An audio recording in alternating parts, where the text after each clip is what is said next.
Sa ngayon po kasi yan, babalik po tayo sa ano Dok ha, dengue. Kasi po ang dami pong cases ng dengue sa amin ngayon. Actually po yung kaibigan namin, apat po sila magkakapatid. Ay, ano na po sila apat na magkakapatid na na ospital. So nung una po ay isa lang po. Yung nagdala po din sa ospital, nagkaroon na rin ng dengue, tapos yung mga nag-aalaga, so apat po sila na magkakapatid na dengue. And even yung pamangkin ko, na kahapon ay 200 pa yung platelet, ngayon 100. Ngayon po, Doc, kasi meron po akong ATP at saka ang pinapatake po namin is longevity. Pero yung gusto ko lang po malaman do kasi ang tinatry ko po sa kanya is infused and max ATP. Yun po yung talagang pinaka nagustuhan nila.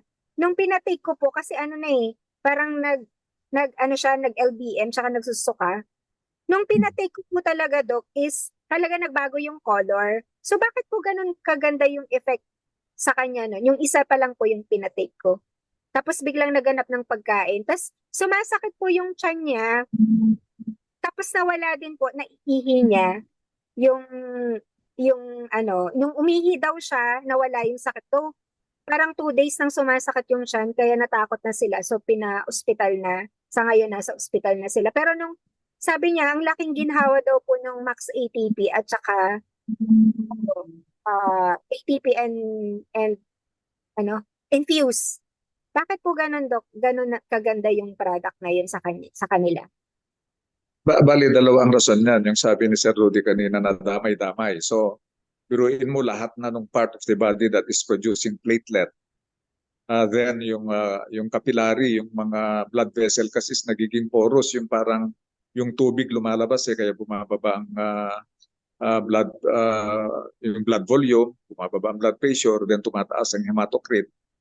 So lahat ng mga cells affected by this physiology of this disease, naaayos That's why ganun kabilis. Then since that is a viral infection, siyempre pag tumaas din yung immune system mo, pinapatay niya yung virus that is causing the disease. So talagang doble-doble yung epekto. Kaya iba talaga. Tumataas yung platelet kaagad, yung problema ng blood vessel na ayos, then yung immune system mo tumataas. So talagang doble-doble, triple-triple yung pag-ayos doon sa problema.